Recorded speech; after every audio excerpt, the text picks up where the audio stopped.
Amnesty or no amnesty? That is the question. Whether 'tis nobler in the minds of voters to suffer the slings and arrows of outrageous headlines, or to take arms against a CNN of troubles, and by amnesty end them. Amnesty, amnesty. Amnesty, perchance more dreamers. Ah, there's the rub. For in that lawless pandering, more dreamers may come when we have shuffled off this constitutional order. That must give us pause. 2 DACA illegal aliens, so-called dreamers according to Democrats, have been arrested in separate incidents for human trafficking in my own sunny state of California. One arrest occurred last Wednesday when Torrey Pines Beach resident called the cops for suspected trafficking. Borders agents found the driver, a 20-year-old dreamer, as well as 2 Mexican nationals when he was smuggling them in his car. Another 22-year-old illegal alien, also a dreamer by Democrat lights, was arrested in Campo, California, also for charges related to human trafficking. California dreaming means you won't be safe as long as you're in LA. All of this comes as Democrats in Congress desperately try to ram through a bill to legalize on the low end 800,000 illegal aliens brought to the U.S. as children, but far more likely upwards of 3.6 million illegal aliens. We will analyze Democrat dreams of amnesty and electoral dominance point by point, lie by lie. Then, Philip Wegmann, Erielle Davidson, and Amber Athey join the Panel of Deplorables to discuss the State of the Union throughout history, the 6 Democrat State of the Union rebuttals this year, 6, probably more by the time I finish this show, and Democrats' sacramental view of late-term abortion. I'm Michael Knowles, and this is The Michael Knowles Show.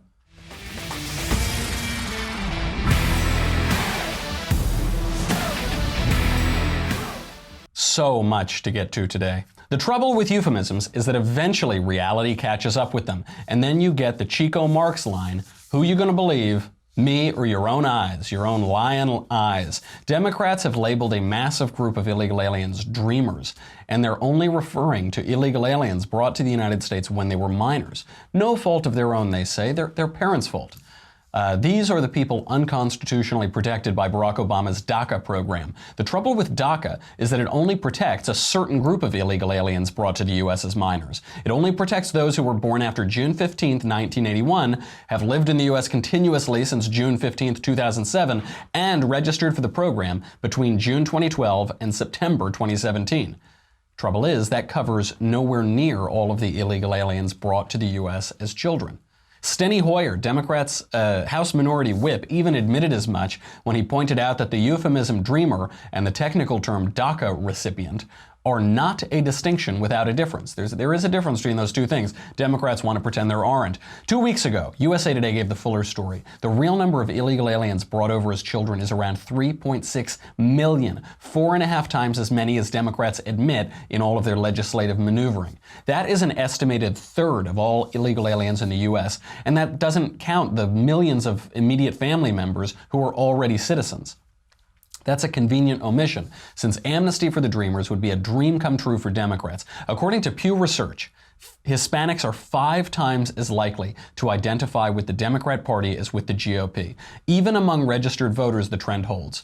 There are well over 4 times as many Hispanic voters registered with the Democrats as with Republicans. Even for Hispanics who don't identify with either party, they are 2.25 times more likely to lean toward Democrats. Native-born Hispanics are 4.4 times as likely to identify with Democrats. Foreign-born Hispanics are 5.6 times as likely to identify with Democrats. And that includes Cubans, who are Republicans. My favorite group of immigrants, the Cubans, because they bring good cigars and culture and vote for Republicans. That even includes them in that number. Ronald Reagan used to say that Hispanics are Republicans, they just don't know it yet. That's because they work hard and go to church, 2 traits that are anathema to Democrats. He may have been right. Hispanics born in the U.S. are slightly less likely to identify with Democrats as those who are born outside the U.S., but the data show it's still going to take a long time for Hispanic voters to realize that they're Republicans. And if we're going to give amnesty to 3.6 million new likely Democrat voters, there may not be a Republican Party around by the time they do realize it. There are some interesting data among how party affiliation changes over time. So foreign-born Hispanics who've been here less than 10 years are just under 3 times as likely to identify Democrat. probably because they got here during Barack Obama's terrible administration and they realized his party has nothing to offer to the country other than division and envy. That number, though, jumps way up to 8.75 times as many Hispanics who've lived in the U.S. for 10 to 14 years identifying as Democrat, 8.75 times as likely. That number holds around 8.2 times as many Hispanics who've lived here 15 to 19 years identifying as Democrat. Then it drops back down a little bit to a still terrifying 5.4 times as many Hispanics who've lived in the U.S. for 20 years or more identifying as Democrats as those who identify as Republicans. Well over 5 times as many identifying as Democrats. Any way you slice it, amnesty means electoral death for Republicans. Democrats even admit as much. That's why they want it so bad. Earlier this month, a memo leaked from the Center for American Progress Action Fund explaining that amnesty for illegal aliens constitutes, quote, a critical component of the Democratic Party's future electoral success. That memo was co-authored by former Hillary Clinton Communications Director Jennifer Palmieri, and it was sent around to allies calling on Democrats to, quote, refuse to offer any votes for Republican spending bills that do not offer a fix for dreamers and instead appropriate funds to deport them. Barack Obama's former domestic policy director, Cecilia Munoz, insists, quote, the right policy is to be as generous as possible. We know the success of DACA. It's good for the country, and this has overwhelming support from around the country, from people on both sides of the aisle. There's no reason to limit who is eligible. Typically, for an Obama policy advisor, absolutely nothing she said is true. According to a late 2017 poll by morning consultant Politico, it's a fake news organization, and I just pronounced their name wrong, so that's fake news of fake news. But according to morning consultant Politico leans left, by the way, but even according to them, just 29% of Americans say giving illegal aliens brought to the U.S. under the age of 18, giving them amnesty should be a policy priority. Just 29%. 71% of Americans do not want amnesty. Incredibly, just 44% of Democrat voters say amnesty for DACA recipients should be a priority for Congress, to say nothing about the 2.8 million additional illegal aliens who would receive amnesty through any real DACA deal, any real deal that's on the table. That means that even the majority of Democrats oppose amnesty, even for the Dreamers and the DACA and the people brought here as children. In recent years, the U.S. foreign-born population has also reached record highs, hitting 43.2 million in 2015. So anybody who tells you we don't let immigrants in, we're not letting any immigrants in, we have a terrible policy on immigration, that isn't true. We're at record highs. That number has steadily climbed since 1965, when famed drunk driver Ted Kennedy sponsored legislation replacing the national quota system with our currently incoherent immigration regime. Since that time, the number of immigrants living in the United States has more than quadrupled. Since that Kennedy law, Ted Kennedy, one of the worst politicians in American history, since his law, the number of immigrants living in the U.S. has more than quadrupled. Immigrants today account for 13.4% of the total U.S. population, triple the immigrant share of the U.S. population that we had in 1970. The only time the foreign-born percentage of the population was this high was in 1890, after a half-century period that gave us 4.5 million Irish immigrants, including many wonderful families, including my wonderful family, and also the Kennedys. Lest our opposition to amnesty be considered excessively partisan, remember that amnesty is a terrible idea on constitutional and humanitarian grounds as well. Barack Obama's executive amnesty, which kicked off this entire debate about the Dreamers, is unconstitutional. Any way you slice it, it's unconstitutional. The president does not have the authority to subvert democratically enacted immigration law. He doesn't have the authority to erase the national borders of the United States. And obviously, it goes without saying, he does not have the right to illegally fill the country with people who are exceedingly likely to vote for his own party. Now, as a matter of federal spending and taxpayer resources, we're told immigrants are great for the country. They might be great for the country, but on those grounds, not so. Immigrant-led households are far more likely than native-led households to receive welfare. According to a study by the Center for Immigration Studies, which advocates lower levels of immigration to the U.S., the majority of immigrant-led households receive at least one kind of welfare benefit, which could include any number of them, because we have way too many federal welfare programs, but it could include Medicaid, food stamps, housing assistance, school lunches, on and on and on. That number number drops to just 30% for households led by native-born Americans. The numbers increase for houses with children, but the comparison still holds. 76% of immigrant-led households with children receive welfare, compared with 52% of native-led households with children. So you might say those numbers are far too high all around. Of course, that's a good argument for shrinking the government. Fortunately, the Trump administration is doing just that, but the trend still holds. Anybody who tells you otherwise, not telling the truth. How about on crime? We're told that illegal aliens don't commit a lot of crime. Those numbers are not true. According to a study from the Crime Prevention Research Center by John R. Lott, just in Arizona alone, illegal aliens are 142% more likely to be convicted of a crime than other Arizonans. Of course, the act of crossing into a country illegally itself is a very serious crime that profoundly disrespects the target country. But even putting that one aside, illegal aliens also tend to commit more serious crimes here. They serve 10.5% longer sentences. They're more likely to be classified as dangerous. They are 45% more likely to be gang members than U.S. citizens, even adjusting for the fact that young people commit crime at higher rates, because that's what we're told. We're told, well, most of these people are young people commit crime at higher rates. That's how you explain those statistics. But even controlling for that, young illegal aliens commit crime at twice the rate of young U.S. citizens. Lott also notes that these numbers likely underestimate the share of crime committed by illegal aliens. The federal government notoriously is very opaque on releasing illegal alien crime numbers, but according to the GAO, there was a 40% and 25% increase, respectively, in criminal alien incarcerations in state jails and prisons between 2003 and 2009. Perhaps the most damning statistic of all actually comes from the other side. It comes from left-wing outlets Fusion and the Huffington Post. According to a Fusion investigation, 80% of women and girls crossing into the U.S. by way of Mexico are raped during the journey. 80%. 4 out of 5 women and girls who cross via Mexico illegally into the U.S. are raped on their journey. That is up from a previous estimate of 60% given by Amnesty International. But Democrats don't care about that. They don't care about any of that. They care about one thing, and that's winning elections. And ironically, so egregiously, they demagogue us and they call people who are conservative bigots and racists and meanies and whatever they call us for pointing out what is clearly in front of our face. Democrat Senate Minority Leader, thank goodness, Chuck Schumer, typifies Democrats' take on this issue. People who enter the United States without our permission are illegal aliens, and illegal aliens should not be treated the same as people who entered the U.S. legally. The president's decision to end DACA was heartless and it was brainless. When we use phrases like undocumented workers, we convey a message to the American people that their government is not serious about combating illegal immigration.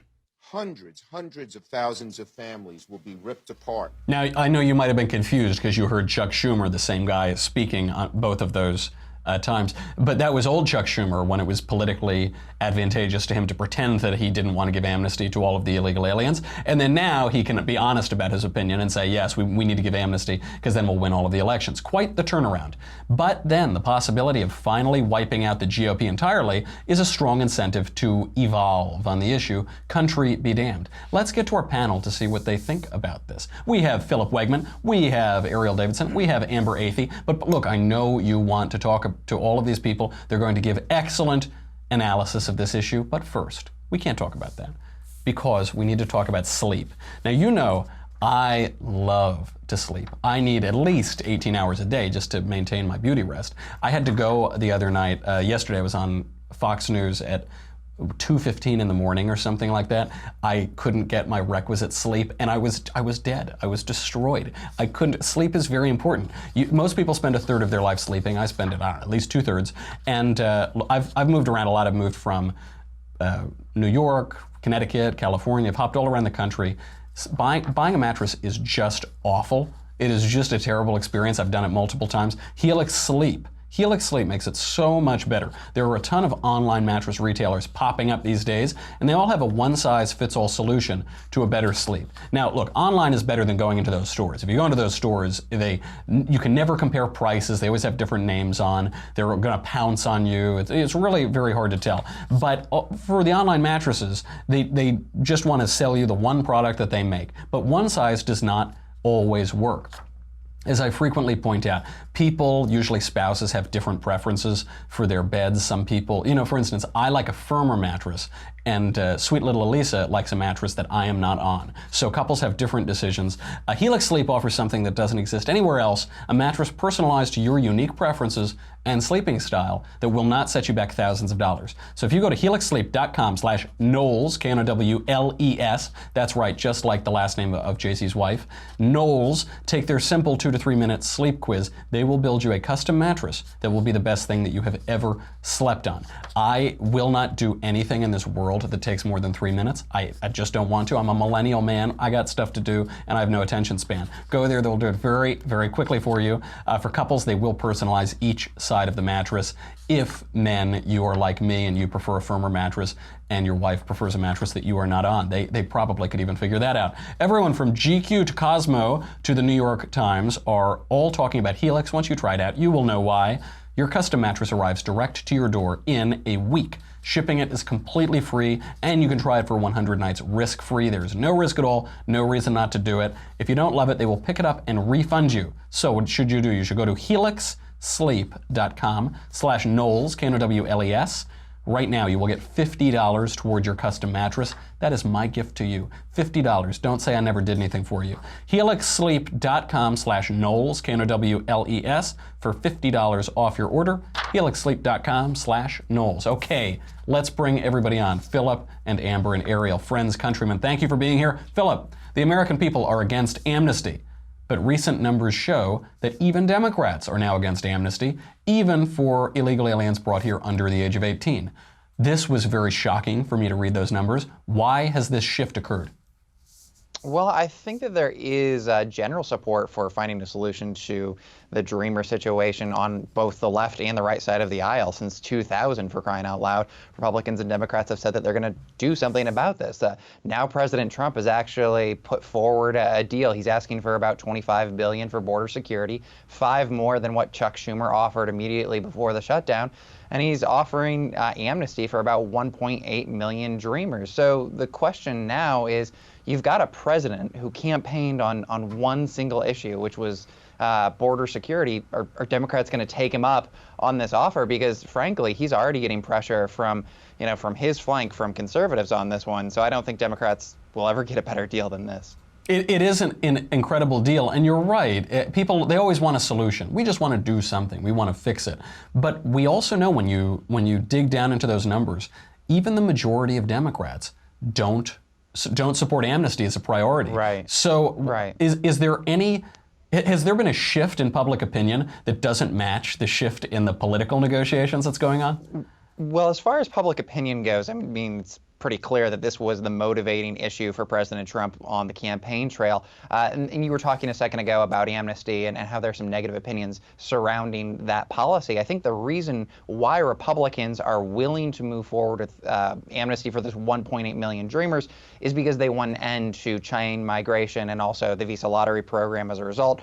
They're thinking we can have this compromise if in the long term we can stop the flow. And so they've put Democrats in a really difficult position. President Trump has got to deliver that message tonight. If they could end chain migration and build the wall and actually limit this even to 1.8 million, it's looking through the future, it's possibly okay. The GOP could possibly weather that storm. But if it gets up to 3.6 million or something, if like in the 80s, they don't actually follow through on border security, could be dicey. Erielle, is the solution here just to not give them amnesty? Just not deport them, not that we have to deport millions of people, but just not give them amnesty? Why can't we just do that? Well, I think what's going to happen is it's going to continue to be a political football. So if we don't address it, at least when we have a Republican in office, which is our best possible scenario. So I look at this situation as sort of, let's capitalize on the fact that we have a Republican in office, because I guarantee if we do have a Democrat in office and they are the ones to address the Dreamer situation, it could be entirely different. I think there's also a level of cognitive dissonance taking place in the Democratic Party. You have this sort of, they called, so when this DACA deal was offered, that there were still cries that this deal was racist. And then you have, this follows a long line of the Democrats sort of just poo-pooing anything that comes out of the GOP brainchild. So, the tax reform was Even though people are getting $1,000 bonuses, you still had people on the left calling it crumbs. The 20-week abortion ban, which a majority of Americans would have supported, you had people on the left, especially politicians on the left, calling it radical. So there's definitely some ways in which, when you just asked Phil earlier about how is the Overton window shifted, I do think there's some level of there's a dissonance between how far left the progressive element of the Democratic Party has gone and how far left the actual American population is. And I think we're going to start to see that increase, especially on deals when it comes to DACA. I mean, you had various senators grandstanding on it saying, this is my number one priority. How can your number one priority be illegal citizens and not the citizens you serve? So to me, that is completely reprehensible, and that's pointing to a larger issue than the Democratic Party as a whole. Absolutely right. It's an amazing thing to go to your constituents and say, the main thing that I'm concerned about is everybody but you. Everybody but you ranks higher on my list of priorities than you do. Amber, nobody wants to deport people. That is an unpleasant business. It's kind of icky. It doesn't look good in the headlines. But this is our country we're talking about. This is our right to self-governance. And this is 3.6 million people. Is the responsible thing here to enforce our laws and just deport them, like President Trump said at various points on the campaign trail? Well, look, the right or responsible thing to do isn't always popular. I mean, my number one choice wouldn't be to just deport millions of people. Not only is it not entirely feasible, but it's obviously not the nice thing to do. But when we're talking about border security and illegal immigration, we have to consider the consequences of our actions and the consequences of not enforcing our immigration laws. And a huge side effect of DACA was that in 2012, we had a humanitarian crisis on the border where a bunch of young, unaccompanied minors were being left at the border, crossing the border on their own in incredibly dangerous situations, sometimes being sold into human trafficking, drug trafficking rings, or joining gangs. So we have to consider what exactly the side effects are when we grant amnesty to people who decided to cross the border in dangerous conditions and illegally. And so that's one of the things that I think President Trump should consider when he's making a deal with the Democrats. That's right. It's funny because there are so many hysterical news cycles, they seem to come every 24 hours, that we forget this major event that happened just a few years ago. Absolutely right. Now, we have much more news to talk about. We have a lot, but I know what you're thinking right now. You're not thinking about DACA. You're not thinking about the Dreamers. You're thinking about my shave, my great shave that I get. Did you know how I get that great shave? I get it from Dollar Shave Club. These guys are so good. You've heard me talk about them frequently. It is the best razor I've ever owned. And I usually buy nice razors. I don't always cheap out on the little guys. I used to just do those little throwaways. Then I started to spend more money and all the refills and all that. You have to go to the pharmacy. I'm not going to do any of that anymore. I'm only going to do Dollar Shave Club. It is lovely. So very frequently, I don't even use shave cream, but Dr. Carver's shave butter is just excellent. It feels really nice. It gives you a close shave. It's not quite a cream. It's not quite a gel. No self-respecting man is going to use a gel. It's the shave butter. Really good. I'm not going to give up my membership. Dollar Shave Club makes products for your hair, face, skin, shower, everything you need. They use only the finest premium ingredients and they deliver it directly to you. This is the key. I would go for months, if not years at a time, I'm not kidding, using the same razors because I didn't want to go out and buy any more at the drugstore or something. This, they send it right to you for a very, very low cost. You don't have to think about it. It just comes right to your door. That means no more annoying trips to the store, cruising up and down the aisles. Occasionally you go down that aisle that men aren't supposed to go down and you feel very awkward and you look around like people are looking at you. You don't do any of that. Use Dollar Shave Club for all of this. Razors, body cleanser, hair gel, and look, we're talking about immigration. A lot of people in the U.S. are from European descended families. In Europe, they use things like the bidet. They're much more cleanly in many ways than we are here. If you don't want to install a bidet in your house, but you still want that ever fresh, clean feeling, you can use a product to make sure that you cleanse your own derriere. That comes from Dollar Shave Club. It's so embarrassing to talk about these things, but they're great products. They have you covered head to toe. So now is a great time to give Dollar Shave Club a try. you can get your first month of their best razor, their top-of-the-line razor, along with travel-size versions of shave butter, body cleanser, and that derriere transformation equipment, that low-cost bidet, for just $5. That is basically free. You have to go and get it right now. It's really good. It's the best razor I've ever used. All the other products are great too. After that, replacement cartridges ship for just a few bucks a month. It is the DSC Starter Kit.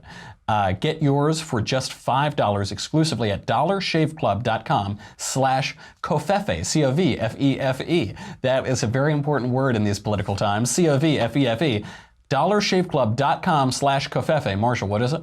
dollarshaveclub.com/covfefe. Go do it. Okay, and oh my, you monster, Marshall. How could you cue this up? We're just about to get to the sacramental view of abortion that Democrats are taking, and all of our thoughts on the State of the Union and the 500 million Democrat responses that they're going to have tonight. That's the exact number.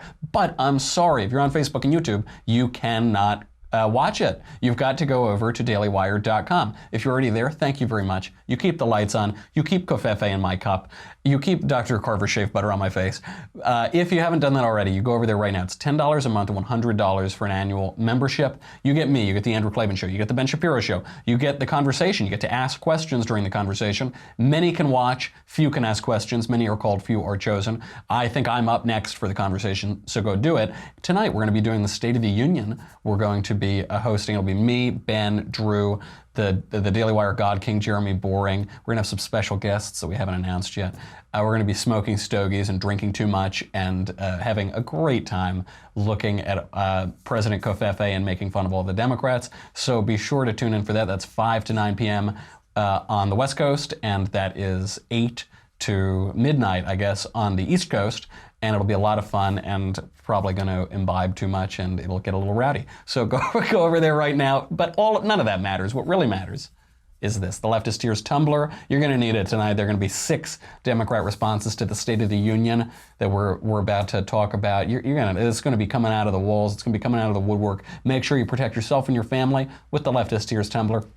The only government-approved, FDA-approved vessel to store those radioactive leftist tears. Hot or cold, always salty and delicious. Go to dailywire.com. We'll be right back.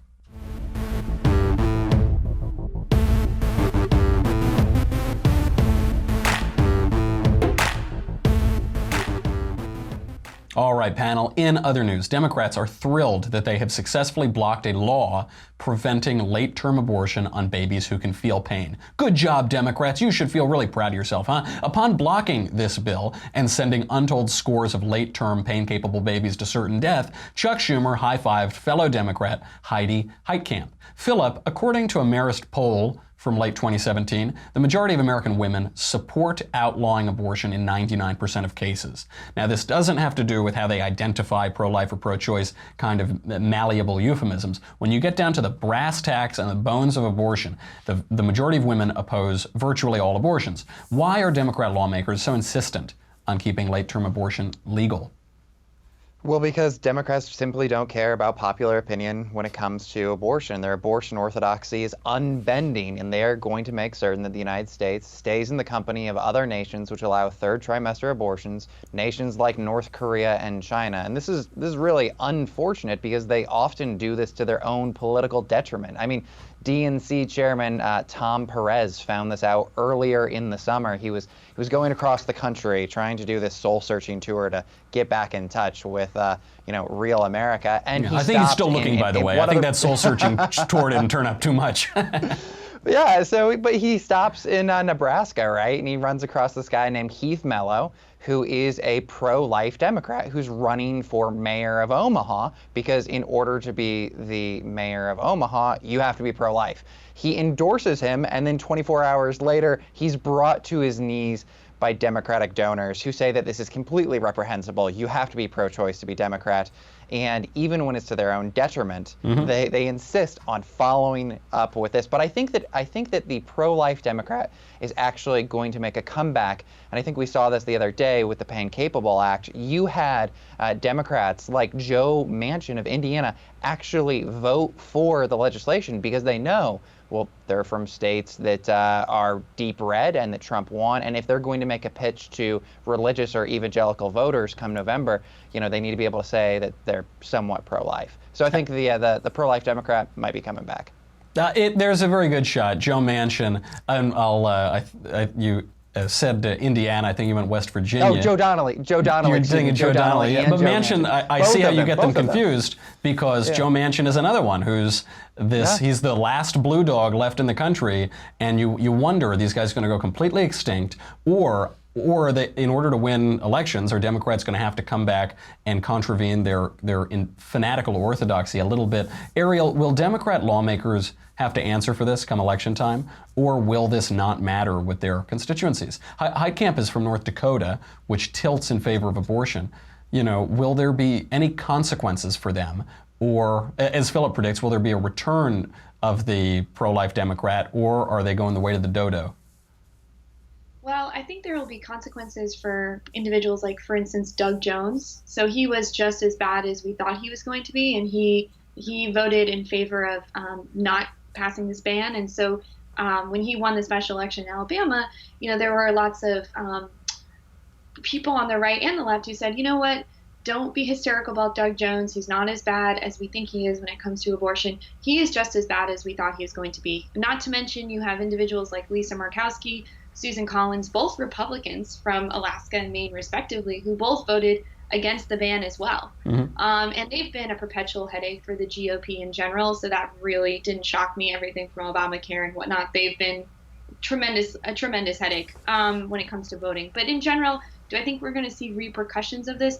Perhaps for individuals like Doug Jones, who are sort of a smaller revival potentially of the Southern Democrat, he will have to answer for it, because I don't think that was in line with at all what his constituents would have wanted in Alabama in particular. It happens to be, a very pro-life heavy state, and I applaud voters who respond to those type of votes and say, you know what, we don't want those type of elected officials making that type of decision. So, I don't know. I'm cautious to say that there's going to be a revival of the Southern Democrat, but I just don't see it as being as much of a priority for the left as it is for the right. And Doug Jones is a good example because he only won that election because of the gross incompetence of Republicans in that state, national Republicans, and guys like Luther Strange, who didn't find these sordid stories about Roy Moore and try to push them, and Roy Moore, who couldn't fight those stories.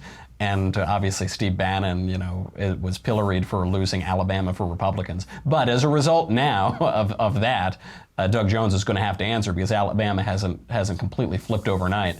The State of the Union is tonight, everybody. What began as a sober affair during which the president would present remarks to Congress has now turned into a televised circus. Warren Harding was the first president to broadcast the address on the radio. Truman was the first to be televised. Reagan began the practice of inviting special guests, military, law enforcement, that sort of thing. It worked so phenomenally well, everybody has copied him since, as is true of most of the Reagan administration. Barack Obama famously used the address to criticize the Supreme Court.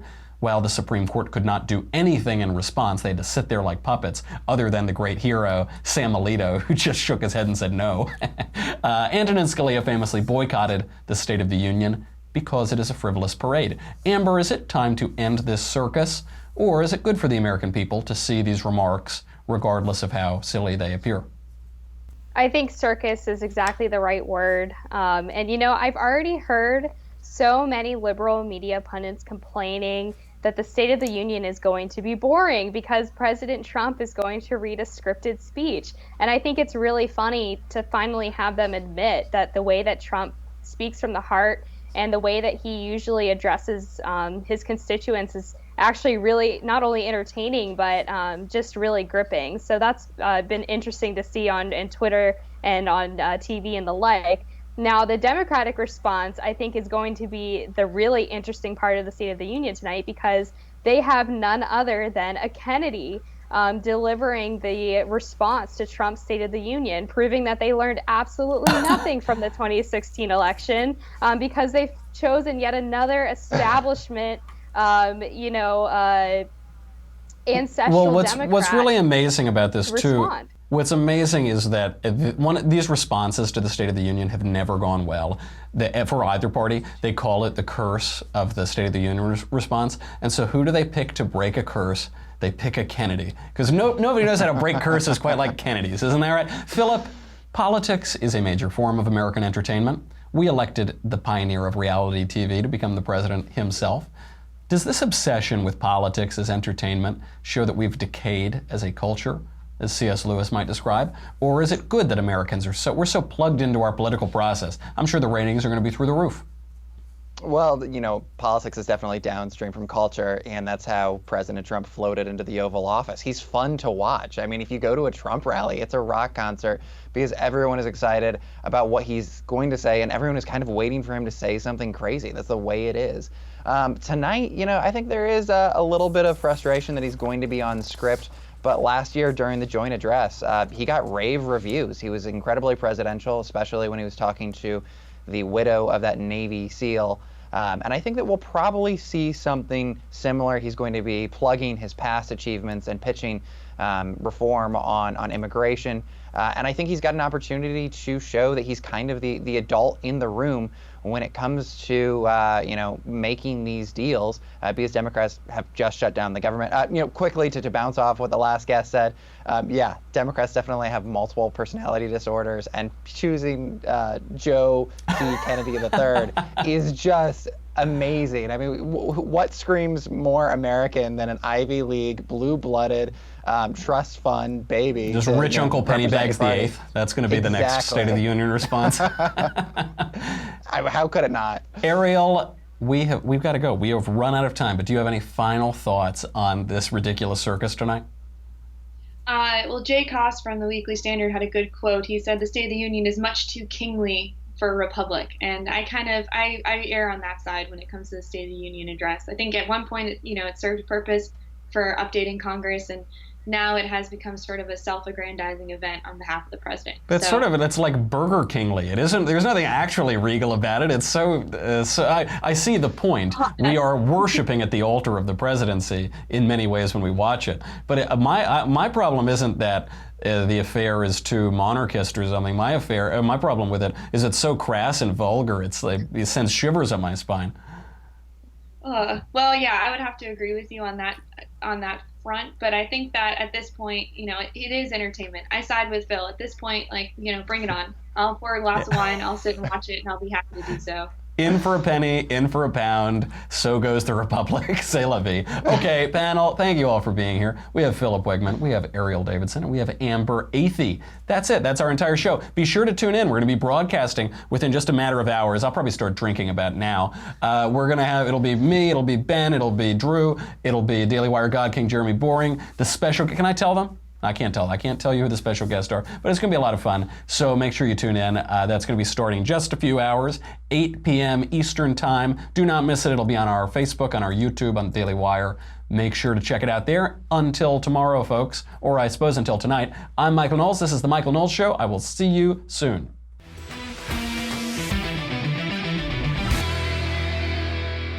The Michael Knowles Show is produced by Marshall Benson, executive producer Jeremy Boring, senior producer Jonathan Hay, supervising producer Mathis Glover. Our technical producer is Austin Stevens, edited by Alex Zingaro. Audio is mixed by Mike Coromina. Hair and makeup is by Jesua Olvera. The Michael Knowles Show is a Daily Wire Forward Publishing production. Copyright Forward Publishing 2018.